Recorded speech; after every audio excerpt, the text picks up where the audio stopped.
eny noho ny fitiavanao sy ny fahasoavanao re Jesosy Tompo dia nafonao tokoa ny ainao nalatsakao ny ranao mba hoavitra sy famonjenanay nitondranao ny fahotanay ny soloanao ny helokay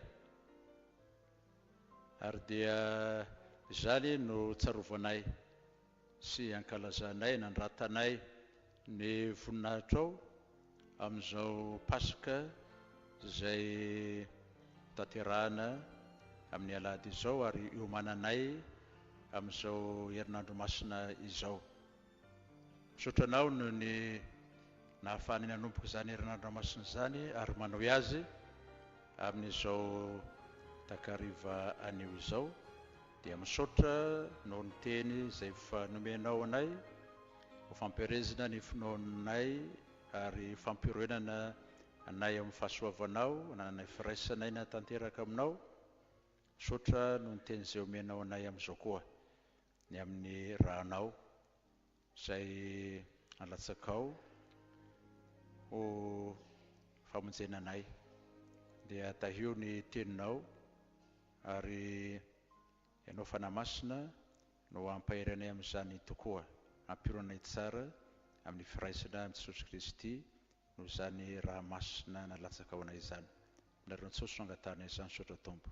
Amen. Dia misaotra Andriamanitra tsy ravana nahazo izao andro fahatelo araka ny voalaza teo raha kotiana hatrany amin'ny alahady saparify moa izany izay azaontsika manatanteraka ny herinandro masina fiomanana amin'ny fankalazana ny Pasika dia miarahaba tsiraiitra aminaran'i Jesosy amin'izao fatrarantsika ny talata masina izao.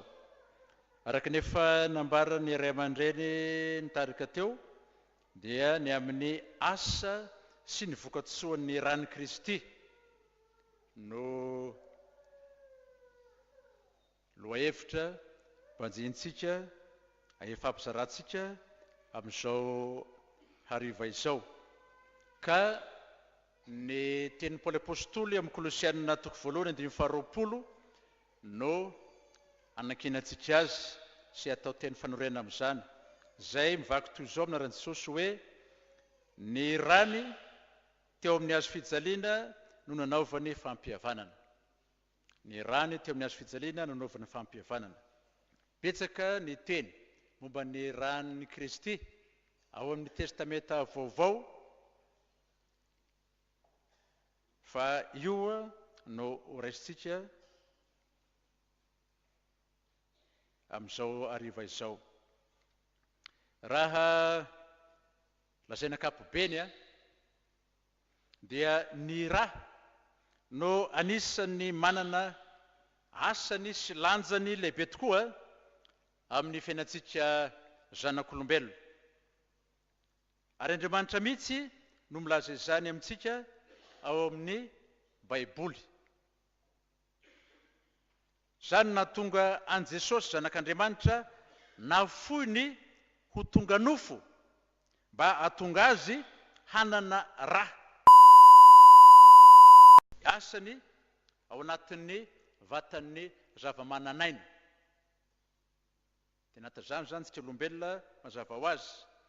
Marina nefa fa taloha elan'izany hatramin'ny fahagolan'ny tany no efa nahatakatra ny amin'ny zava-miafina raketin'ny rà ny olombelona ka nampiasa azy tamin'ny toe-javatra samihafa teo amin'ny fiainana.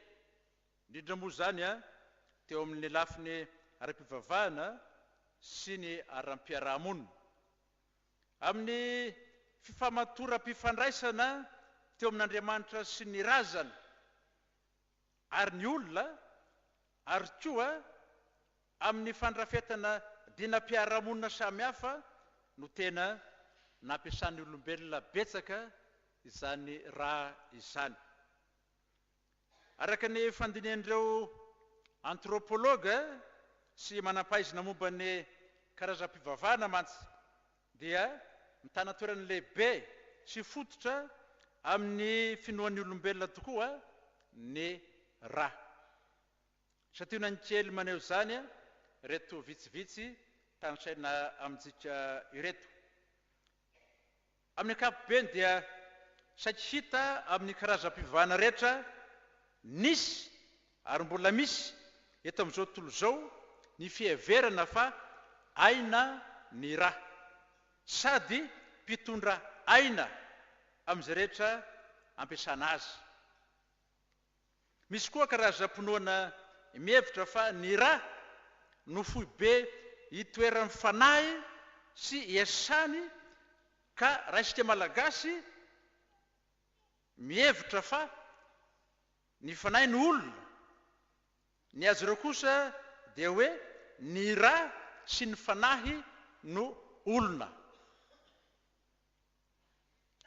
Misy ihany koa aza milaza fa ny ra no fototry ny faharian-taranaka na principe de la génération, hoy filazan'ireo frantsay azy.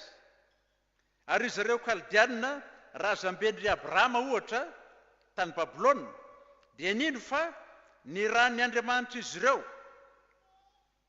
nafangarony tamin'ny tany na tamin'ny fotaka na tamin'ny tanimanga no nahatonga ny olombelona sy ny zava-mananaina hafa rehetra eto ambony tany. Nisy koa karazam-pivavahana tranainy, nino fa hatramin'ny planeta sy ny metaly aza dia avy tamin'ny ra no ny fironany. Finoana zany. Mandrakaketry dia mbola mitana toerana lehibe amin'ny finoana samihafa eto amin'izao tontolo izao ny ra. Anisan'izany ny fampiasana azy amin'ny sorona joro izay fanao amin'ny karazam-pivavahana jentilisa samihafa fahita any Afrika, any Azia ary eto Madagasikara sy ny sisa sy ny sisa. Zay ny amin'ny ra, araka ny finoana sy fampiasan'ny olombelona azy amin'ny ankapobeny, raha lazaina faran'izay tsotra. Ny ra teo amin'ny finoana amam-pivavahan'ny testamenta taloha na fivavahan'ny zanak'Israely. Raha lazaina tsotra dia mitovitovy amin'ireo fiheverana ankapobeny voalaza teo ireo ihany ny foto-kevim-pinoan'ny testamenta taloha na ny zanak'Israely momba ny ra. Rehefa dinihana ankapobe mantsy izay voalaza ao amin'ny testamenta taloha zany, indrindra ny mikasika ireo karazam-panatitra samihafa dia voalaza mazava fa aina ny ra, ary Andriamanitra mihitsy no manambara izany araka ny teniny hoe fa ny ainofo dia amin'ny ra, koa dia ny ra no manao fanavotana satria aina izany. Levitikosy 17:1-11. Ary koa tandremo tsara mba tsy hoaninareo ny ra fa ny ra no aina. Deuteronomia 12:17. Ka ny lazana sy ny mafisana hoe aina amin'izany dia aloha izy ampiasaina anaovam-panavotana, anaovam-panavotana, fa tsy le aina mahabiby fotsiny fa aina anaovam-panavotana. Hita mazava ihany koa teo amin'ny fanatitra samihafa fanao tamin'ny fomba-pivavahan'ny Israely fa mpitondra sady mpamindra aina ny ra. Tsy hafa mantsy ny vojava-dehibe nokendrena tamin'ny fanatitra tao amin'ny testamenta taloha fa ny fampiasana ny ran'ilay biby naterina ho fisoloana ny heloky ny mpanatitra, na koa hoe ny ain'ilay mpanatitra zay meloka teo Andriamanitra noho ny fahadisoany dia kotony maty.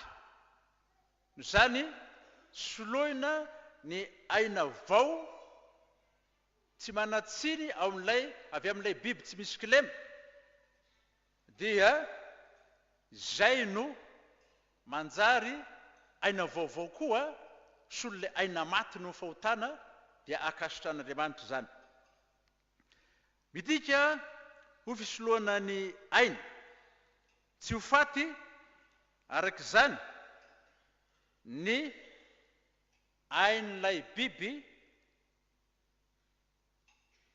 natolotra ilay nanota ary atao fanatitra ho fanavotana azy. Zay no mahatonga ny teny mafonja hoe ny ra no manao fanavotana na ny ra no anaovana fanavotana ho an'ilay nanota. Saingy zao tsy fanavotana maharitra zany fa fanavotana momba ilay fahotana natao dia tsy maintsy averimberina isaky manota hoy ny Hebreo. Araka ny tao amin'ny Baiboly dia tamin'ilay pasika voalohany tany Egipta zay nakana ampano vakina tamin'ny Exodosy 12 teo, izay nasain'i Jehovah nampiasany zanak'Israely ny rany zanak'ondry tsy misy kilema isolovoina ny matoan'ireo zanak'Israely ireo tsy ho ringan'ny loza fahafolo no ny andohan'ny fampiasana ny ra ho fanaovam-panavotana teo amin'ny tantaran'ny fomba mpivavahan'ny zanak'Israely eo amin'ny testamenta taloha. Araka ny efa nambara teo dia napetraky Jehovah ho fanao tamin'ny fivavahan'ny Israely ny fampiasana ny ra tamin'ny alalan'ny fanatitra samihafa tany amin'ny Levitikosy zany. Dia voarakitra eo amin'ny Levitikosy toko voalohany ka hatramin'ny fahafito ambin'ny folo ny karazan'ny fanatitra sy ny kendrena amin'izany fanatitra zany, ary koa ny fombafomba fanatanterahany mpisorona miaraka amin'ny Levita izany fanatitra zany.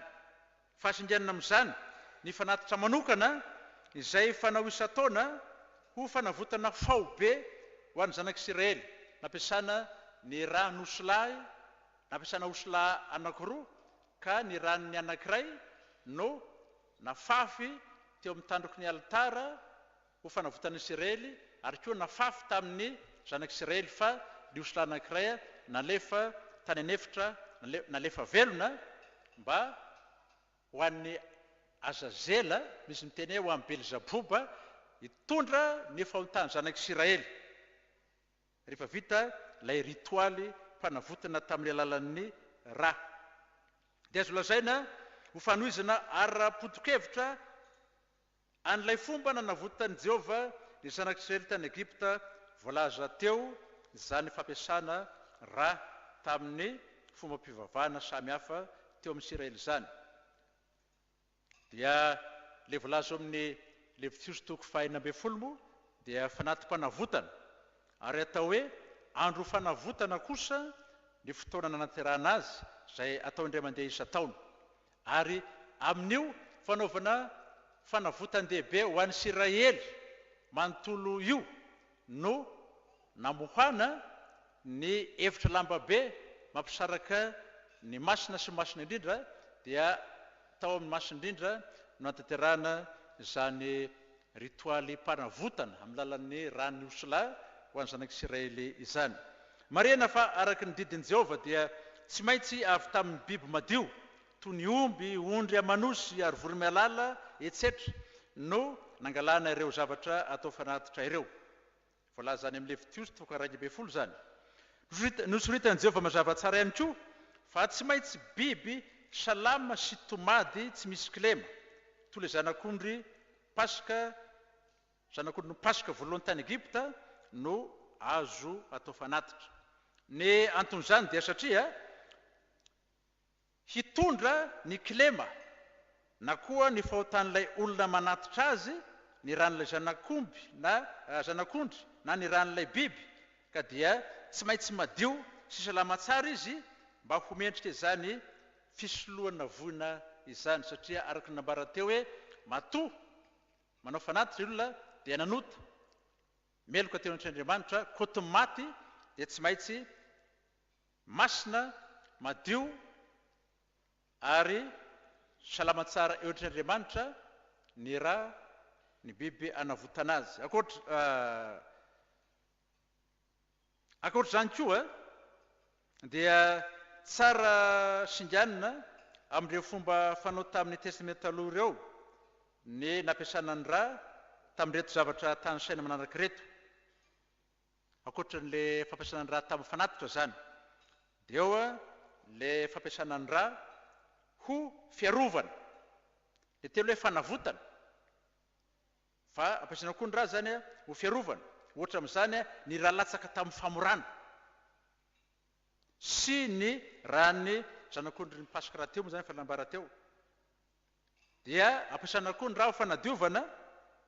Momba ity zany dia somary misy fifanorana kely ihany satria amin'ny ankilany dia lazaina fa mampaloto ny raha, mampaloto raha-pivavahana. Amin'ny andaniny kosa nefa dia ambara mazava ihany, ambara mazava tsara fa manahery manadio ny raha. Ohatra amin'izany ny fampiasana ny raha amin'ny ritualim-panadiovana ny boka sitrana, dia tahaka izany koa fanadiovana ny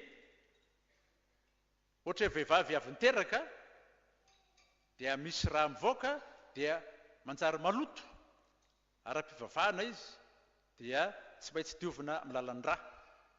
Dia ny olona izay nikasika faty na fatim-biby na fatin'olona dia diovina amin'ny lalan'ny raha etsetra etsetra.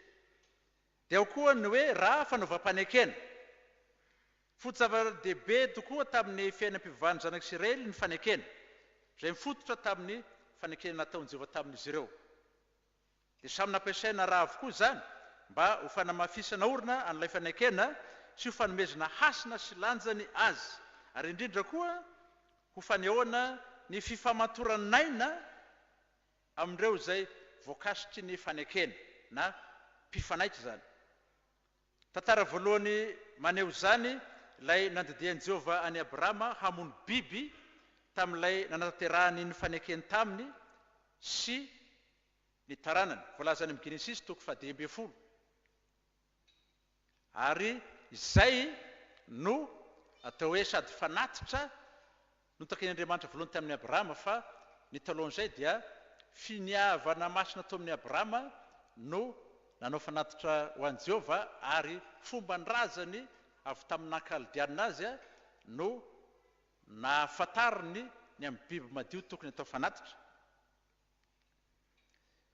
Dia namafisin'Andriamanitra tamin'ny zanak'Israely tamin'ny alalan'i Mosesy io fomba io, le fomba fampiasana ny raha anaovana fanekena, raha biby madio, ka dia nomena anarana monokana hoe rano fanekena zany.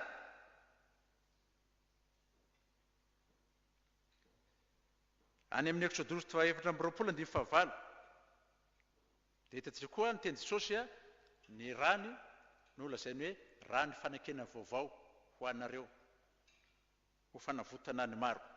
Dia hita araka ireo satiana voalaza ireo fa nanana toerana lehibe sy lanjany manokana tokoa teo amin'ny fiainam-pivavahany zanak'Isiraely ny raha averimberina zany. Dia Jehovah teny no nandidy azy ireo hampiasa izany sy nametraka fombafomba amampitsipika amin'ny fampiasana izany. Ny mampieritreritra kely ny mpandika sasany dia ny fitovitovizana ara-potokevitra sy ara-pinoana hita tamin'ny fivavahany zanak'Isiraely sy ny jentilisa momba ny fampiasana an'io raha io. Noho izany dia mametra-panontaniana ny mpandinika sasany ho zay ateo hoe nahoana no fomba efa fanao tamin'ny jentilisa mpanompo sampy no nampiasain'i Jehovah teo amin'ny Israely izay natokany ho firenena masina ho azy. Ny valiny dia tsy mahagaga zany satria ny zanak'Isiraely dia tsy hafa fa taranaka jentilisa.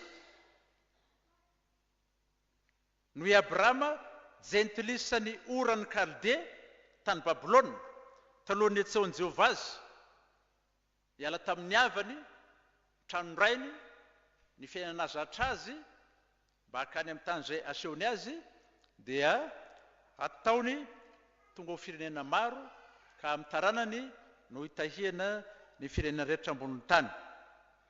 Noho izany mahataranaka jentilisa ny zanak'Isiraely zany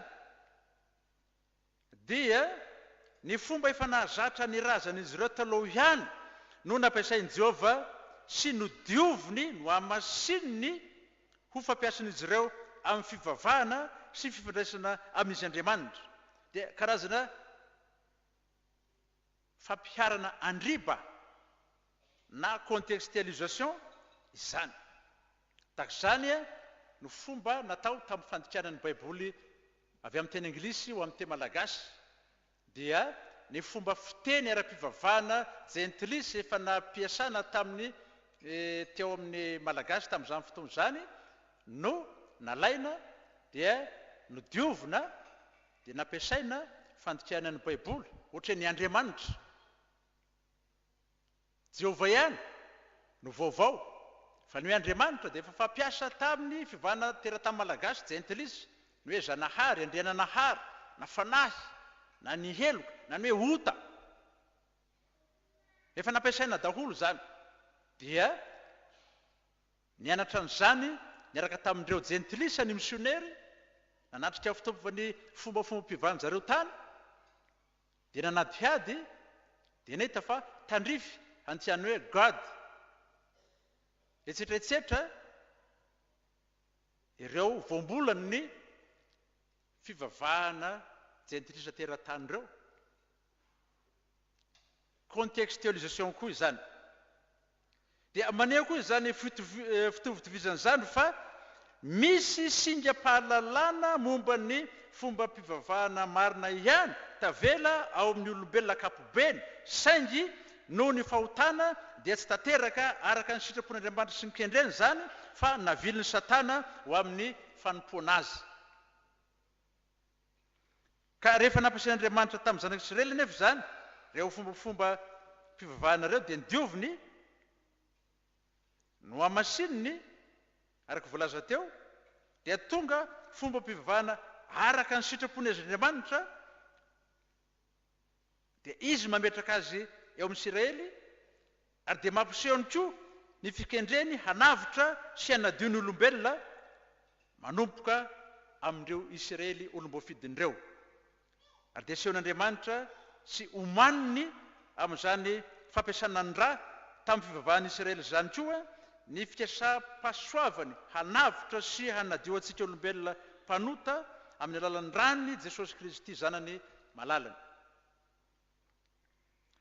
Ny rany Kristy raha lazaina ankapobeny dia ny rany Kristy Jesosy no fataterahany fikendren'Andriamanitra rehetra tamin'ny nampiasan'ny rà teo amin'ny fomba mpivavahana zanak'Israely sy teo amin'ny fomba mpivavahana zao tontolo zao mihitsy. Misy etaeta mpamonjena efa niseho lany tamin'izany nampiasan'ny olombelona ankapobeny ny rà ho fanesoran-keloka, ho fanadiovana, ho fanavotana amin'ny ota natao izany. Saingy tsy hitan'ny olombelona aizany ny fomba atongavana an'izany tena fanavotana, tena famonjena izany. Dia nanomboka teo amin'ny zanak'Israely no nanaovan'Andriamanitra no nanatitran'Andriamanitra fikasam-pamonjeny ka ao amin'ilay etaeta-pamonjeny olombelona ihany no tsy henan'ny olombelona dikan'izay mamora azon'ny olombelona izany fikendre-pahasoava-pamonjen'Andriamanitra zany fa tsy zavatra tofe akorotsaka avy any an-danitra ny nataony. Dia azo ambarana mihitsy aza fa ny rany Kristy zany dia rà zay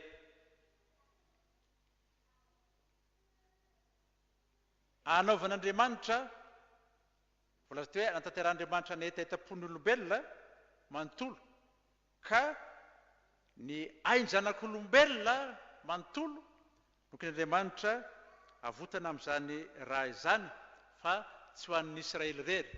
Dia zay moa nahadison'izany jiosy momba ny famonjena ny tanterahan'ny Kristy. Zareo dia niala hoe zay tsy mila mahananjara amin'izany zahay. Io rà io tsy ilaina io. Raha misy todiny io alao aminay ny taranakay. Dia mazava tsara ny fizany jaona mpanao batisa ny rany Jesosy hoe io no zanak'ondrin'Andriamanitra manaisotra ny fahotana zao tontolo zao ka raha miresaka zanak'ondry dia raha zay no ao an-tsainy zao no toko fa voalohany 2:30 izay koa mahatonga ny Paoly manamafy sady manazava ny fomba hatanterahany io teny jaona mpanao batisa io hoe ny rano teo amin'ny fijaliana nanaovany fampihavanana zany hoe jaona mpanao batisa manondro io zanak'ondrin'Andriamanitra manaisotra ny fahotana zao tontolo zao io le manome ny rany ho avitra amin'izao tontolo zao dia azavain'ny Paoly hoe ny rany nalatsany toy ny fijaliana no fahatanteran'izany ka amitranany ny fihavanantsika olombelona amin'Andriamanitra ary koa ny fihavanantsika samy olombelona raha teo moa zany satria raha miteny fampihavanana dia fahatanteran'ny famonjena zany fahatanteran'ny fanavotana zany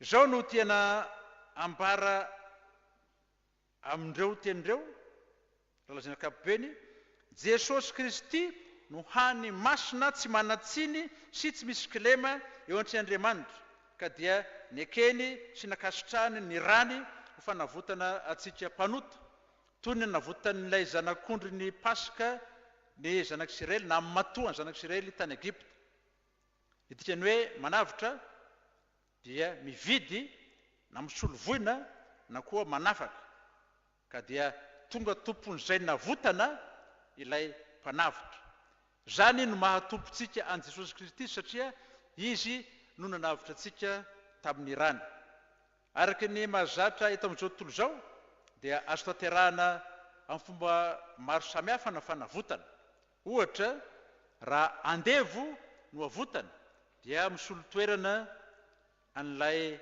andevo ny mpanavitra raha olona voeloka ao faty no avotana dia misolo ny helony sy ny fahafatesany ilay mpanavitra raha olona veritrosa no avotana dia manefa ny trosany ilay mpanavitra ary dia ireo telo ireo samy nataon'i Jesosy ho antsika avokoa ka zay mahatompontsika azy satria mpanavitra atsika izy satria andevo ny ota isika andevozy ny devoly amin'ny ota araka teny Jesosy hoe zay manota dia andevo ny ota dia nahafahany tamin'izany tsika izy no nisolo toerana atsika dia natao ota izy araka volazan'ny soratra masina dia vokatry ny fahotana voeloko ao faty eo an-tsen'Andriamanitra isika dia nisolo atsika tamin'izany eloko zany izy dia tamin'ny alalan'ny fahafatesany no nanavotany atsika dia zao veritrosa tamin'Andriamanitra koa isika amin'io fahotana io Andriamanitra ny teny hoe zao natao isan'andro sitsy mahateraka an'izany dia mipetraka ho trosatsika azy rehetra tsy tanterantsika tamin'Andriamanitra indrindra ny sitrapony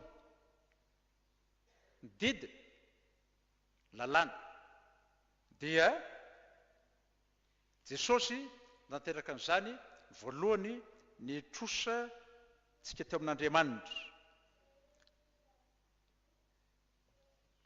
dia ny ainy zany zay natolony tamin'ny alalan'ny fandatsan'ny rany teo amin'ny fijaliana natanteran'izany rehetra zany ka ny antony nanaovan'i Jesosy an'izany dia tahaka an'ilay tamin'ny rany zanak'ondry madio tsy misy kilema ihany dia zao hoe aina masina sy madio no tsy maintsy asolo ny aintsika mpanota voaozona sy maloto zay fa koty maty eo an-tsen'Andriamanitra mba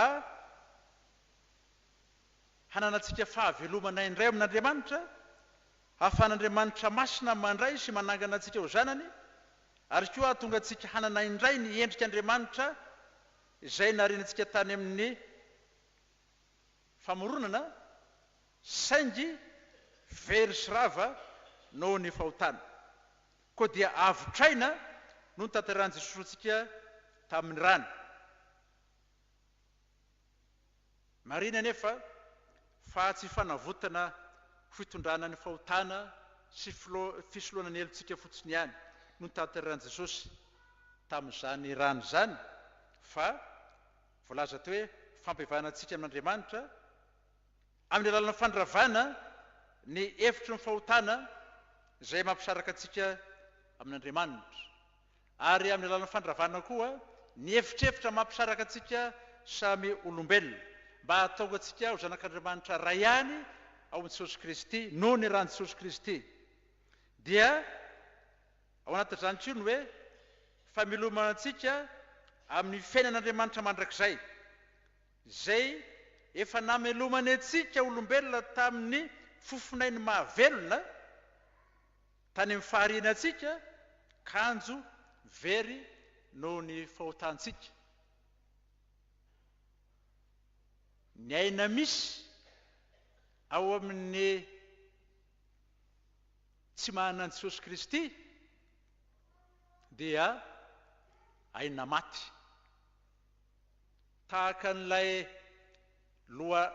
renirano izay tapaka ny rano mamelona azy avy ao amin'ny loharano velona, dia nitsirina ihany ilay renirano fa nefa ny takina maina tanteraka dia tsy misy tsony ny maharenirano azy. Fa ho an'izao amin'i Kristy kosa dia ilay ain' Kristy avy amin'ny lalan'ny rany no loharano aina miboiboika mamelona mandrakizay ny mino. Izay ilazako hoe io jentilisa tsy mana Jesosy mihevitra ny teniny miaina ary faly hoe miaina io dia miaina amin'ny fahafatesana io, satria horitra tsikelikely io dia vita mandrakizay. Fa zany aloha tsy takatry ny jentilisa zany raha tsy toriana mazava tsara filazany tsara. Marina araka izany fa tsy aina tsotra fotsiny ny ain' Jesosy natolony antsika tamin'ny rany, fa aina mandrakizay ka dia mahana hery sy hasina hahazoantsika fiainana mandrakizay noho ny finoana azy. Izay ilay hoe asa sy vokatsoan'ny ran'i Kristy. Izany no antony hanambarana mazava tsara ao soratra masina sy amin'ny fanekempanontsika fa ny famalahan-keloka sy fiainana mandrakizay izay tsy misaraka no vokatsoa ny fanavotan'i Kristy ho antsika. Efa voalaza teo fa amin'ny fampihavanan'i Jesosy antsika amin'Andriamanitra vokatry ny fanavotany antsika tamin'ny ranomasina. Fa toy izao koa no ilazan'ny testamenta vaovao an'i Jesosy no io nanavotany antsika tamin'ny rano io. Jesosy Kristy fototry ny fanekena vaovao, ary dia izy Jesosy tena moa no milaza an'izany tamin'ny fotoana nanorenany ny fanasan'ny tompo tamin'ilay aliny alakamisy, ka nanambarany arak'izay novinaky tamin'ny filazantsara teo hoe ity kapoaka ity no fanekena vaovao amin'ny rako izay ahidina ho anareo. Ao amin'ny filazantsara sinoptika no tena ahitana an'izany, Mateo, Marika, Lioka zany. Fanekem-pamonjena sy fihavanana ho fanantanterahana ny fanekena taloha teo amin'ny Israely izany. Nisy fanekena nataon'Andriamanitra tamin'ny zanak'Israely. Ny amin'ny fisain'Andriamanitra ho famonjenantsika olombelona ka fanomahana ihany ny Israely. Fa tamin'ny fahateran'i Jesosy Kristy nanomboka tanteraka izany. Mampalahelo moa dia nanomana nampiasainao fanomana Israely fa nandà dia tsy nahazo anjara tamin'ny fahaterana aloha hatramin'izao. Fa ozy kosa Paoly hoe noho ny aminareo jentilisa, ny amintsika zany nahatonga ny jiosy tsy tafiditra amin'ilay fanekena vaovao noho ny ran'i Kristy famonjena. Satria raha ny jiosy ny tafiditra aloha dia nobodoiny io, nataony ampimamby eo, satria izay ny toetra ny jiosy. Dia nahataka aloha ny jiosy io Paoly dia ampidiriny tsy ajentilisa ho amin'ny fanekena vaovoan'ny rany Kristy io amin'ny alalan'ny fitoriana filazantsara hatrany faran'ny tany. Rehefa vita zay dia ho ampidirina ho atao grefy indray ao amin'ilay vatany Kristy, hahazo ny vokatsoan'ny rany ny jiosy. Dia ho Paoly hoe dia amin'izay ho tonga ny farany. Zay mahatonga ny fingoloterana eran-tany mivavaka mandrakariva ho an'ny zay sisa amin'ny zanak'Isiraely mba ho tonga ny fotoana hampidirana azy ao amin'ny fanjakan'Andriamanitra handray ny vokatsoan'ny rany Kristy ho famonjena azy. Fanekem-pihavanana, zay le rany fanekena. Fihavanana ny foto-zavatra ahorona sy afatotra ao amin'ny zany fanekena zany. Zany mahatonga an'i Paoly milaza averimberina ihany hoe ny rany teo amin'ny fijaliana no nahazoantsika fampihavana tamin'Andriamanitra ray. Ary amintsika samy mino ihany koa. Ary dia ranantsika firaisana amin'ny soratra eo koa amin'ny alalan'ny fandraitsika ny tena mandrany eo amin'ny altara-masina. Dia zao koa lazana Jesosy hoe fahamarinana. Jesosy Kristy fahamarinana sy fahamasinana, na fanamarinana sy fanamasinana antsika mino. Rehefa afa-pahotana sy afa-keloka eo an'Andriamanitra noho ny rany Kristy isika, dia amarininy sy amasininy amin'ny alalan'izany raha izany koa. Ny amin'ny fanamarinana moa dia tsy hafa fa didy mpisy-ran'Andriamanitra ho antsika vokatry ny rany Kristy nanavotany antsika io. Ny fanamasinana kosa izay midika koa hoe fanadiovana miaraka amin'ny fampaherezana dia asan'ny fanahy masina izay tanterahany amin'ny alalan'ny ten'Andriamanitra sy ny sakramenta izay anohizan'ny Kristy hamelomany antsika sy hanadiovana antsika amin'ny alalan'ny rano. Dia izay no azo ambaraka ampeny momba ny rany Kristy. Dia zao no afatra izay atolotratsika amin'ny lafiny roa. Dia ao nany hoe hafatra fampitandremana sy afatra fampiorenana. Ka zao ny afatra fampitandremana. Araka ny efa nambara tamintsika dia natokan'Andriamanitra hatrany amin'ny testamenta aloha ho masina sy sarobidy ny ra, satria aina izany sady tandindony ny rany Jesosy Kristy izany malalany fanavotana sy fanadiovana antsika amin'ny fahotana aman-kelotsika. Koa raha ny rany biby izay tandindony natao fanatitra teo amin'ny fihavan'ny zanak'Isiraely aza nomena ny haja amakasiny ambony indrindra, maika fa ny rany Kristy tompo izay nalatsany ho fatanterahana sy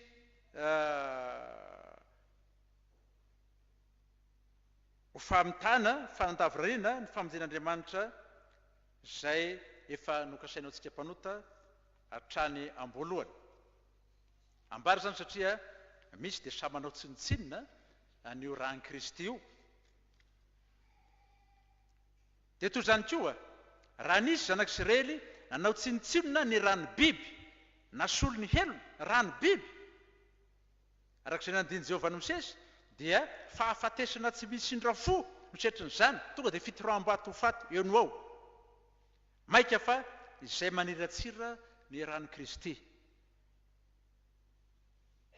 Noho izany ary dia mampitandrina antsika amin'ny fomba hentitra sy mivantana mikasika ny mahazava-doza ny fanamaivanana fanaovana tsinitsinina ny rany Kristy nanavotana antsika ny soratra masina.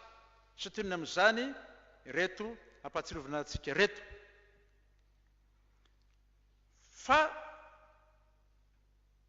raha haminia manota isika rehetra hoy ny Hebreo rehefa nahazo ny fahalalana tsara ny marina, dia tsy misy fanatitra noho ny ota intsony fa fiandrasana mahatahotra amin'ny fitsarana ary fahatezerana mirehitra izay handany ny fahavalo rehetra kosa no miandry atsika. Ka le hoe minia manota rehefa nahazo ny fahalalana tsara ny marina dia hoe manoto ny tsinany ran Kristy zay nahazoantsika izany fahalalana marina, fahalalana tsara, zany hoe famonjena zany. Dia zao koa manao ahoana ary no hamafy ny fampijaliana ataonareo tokony hiatra amin'izay manitsaka ny zanak'Andriamanitra ka manao ny rano fanekena zay nanamasina azy ho zavatra tsy masina sady maniratsira ny fanahin'ny fahasoavana.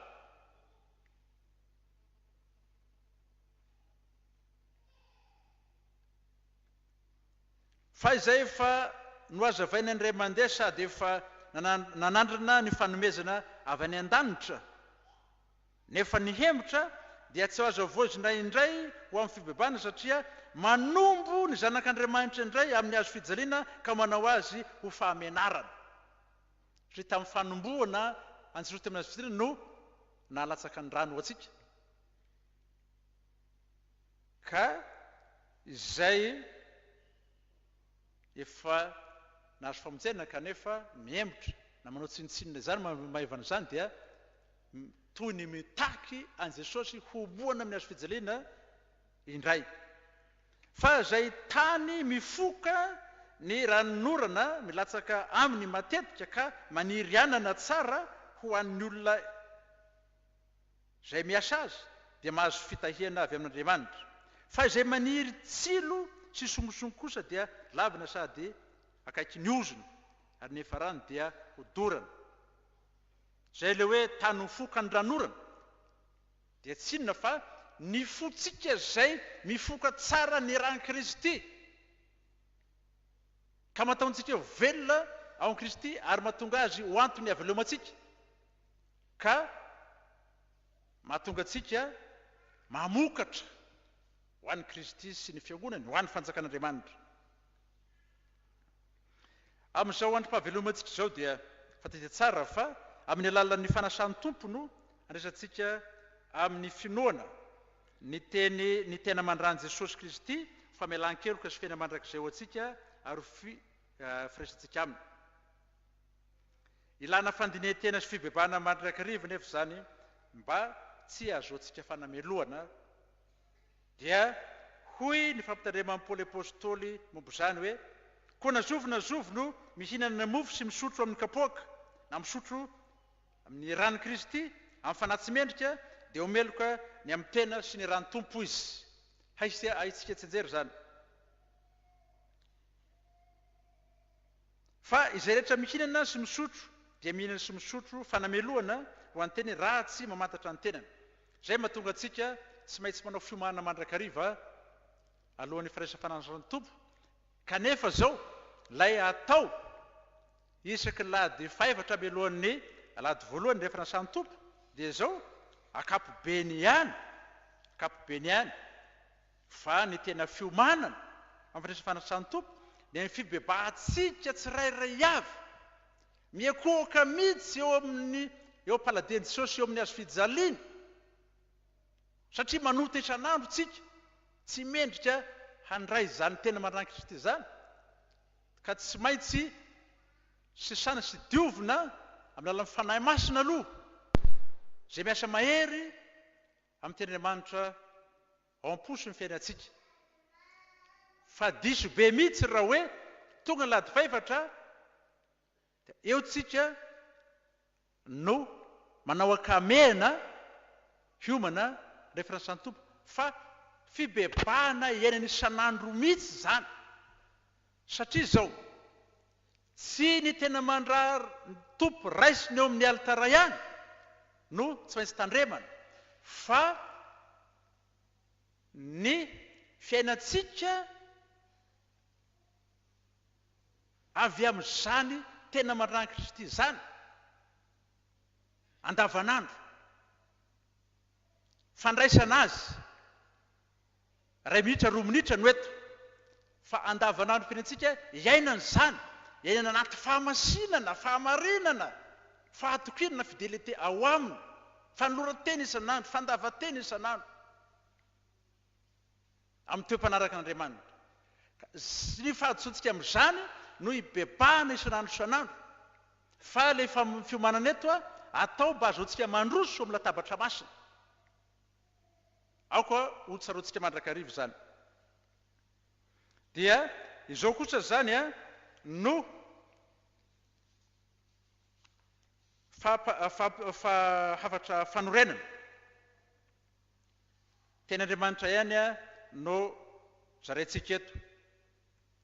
Aoka isika anatona amin'ny fo marina sy amin'ny fahatokina be avy amin'ny finoana manana fo voadio ho afaka amin'ny fieritreretana ratsy sy tena voasasa amin'ny rano madio izay tsy hafa fa ny rano Kristy. Any amin'ny Hebreo zany. Ary amin'izany Jesosy koa dia niaritra teny ivelan'ny vavahady mba hahamasina ny olona amin'ny rany, koa aoka isika hivoaka hakeo aminy eo ivelan'ny toby mitondra ny latsa izay nentiny. Fampirionantsika amin'ny firaisana amin'ny Kristy zany. Ary raha ilay tsy mizata avan'olona fa mitsara araka ny asan'izy rehetra no antsoinareo hoe ray, dia mitondra tena amin'ny fatahorana mandritra ny andro ny fivahinianareo ety. Fa fantatrareo fa tsy zavatra mety ho simba tahaka ny volafotsy ny volamena no nanavotanareo tamin'ny fitondran-tena adala izay azonareo tamin'ny nentin-drazana. Fa ny raha soan'i Kristy toy ny raha ny janak'ondry, tsy misy kilema ary tsy misy pentipentina. Fanentanantsika iorina tsara amin'ny fanomezana hasina sy fiankinana amin'ny ran'i Kristy zany mba tsy hatakalo zavatra hafa. Amin'izao fiainan'izao ny ran'i Kristy tsy misy sarobidy mihoatra an'io ho antsika na ny an-danitra na etỳ an-tany. Farany aingana isika mba ho anisa ny mpandresy noho ny ran'ny zanak'ondry na ny ran'i Jesosy sy noho ny teny filazana azy, ary tsy handala ny aintsika noho ny aminy. Fa tahaka azy nanolo tena ho antsika, nanome ny tena sy ny rany ho avy antsika, dia tsika koa mba vonona mandrakariva hanolotra hatramin'ny aintsika ho fanehoana fitiavana azy, fankatoavana azy, fanarahana ary fijoroana vavolombelona. Ho an'izay tiantsika ka namaha na nanasa antsika ho afaka amin'ny fahotantsika tamin'ny rany, sady efa nanao antsika ho fanjakana, dia hosorona amin'Andriamanitra ray ho azy ny voninahitra sy ny fanjakana mandrakizay. Amen. Ivavaka isika. Sotranao zay Jesosy Tompo fa nampatsirovinao anay tamin'izao ariva izao ny mahasarobidy ny ranao izay nalatsakao ho avitra fisoroana anay, famonjena anay, fanafahana anay, fampiafananay amin'ny ray aminao, amin'ny olona rehetra, ary fanomezanay fiainana mandrakizay. Dia mangataka aminao zay ny ampirenanao mandrakariva anay amin'ny finoana sy ny firaisana fahatokina anao,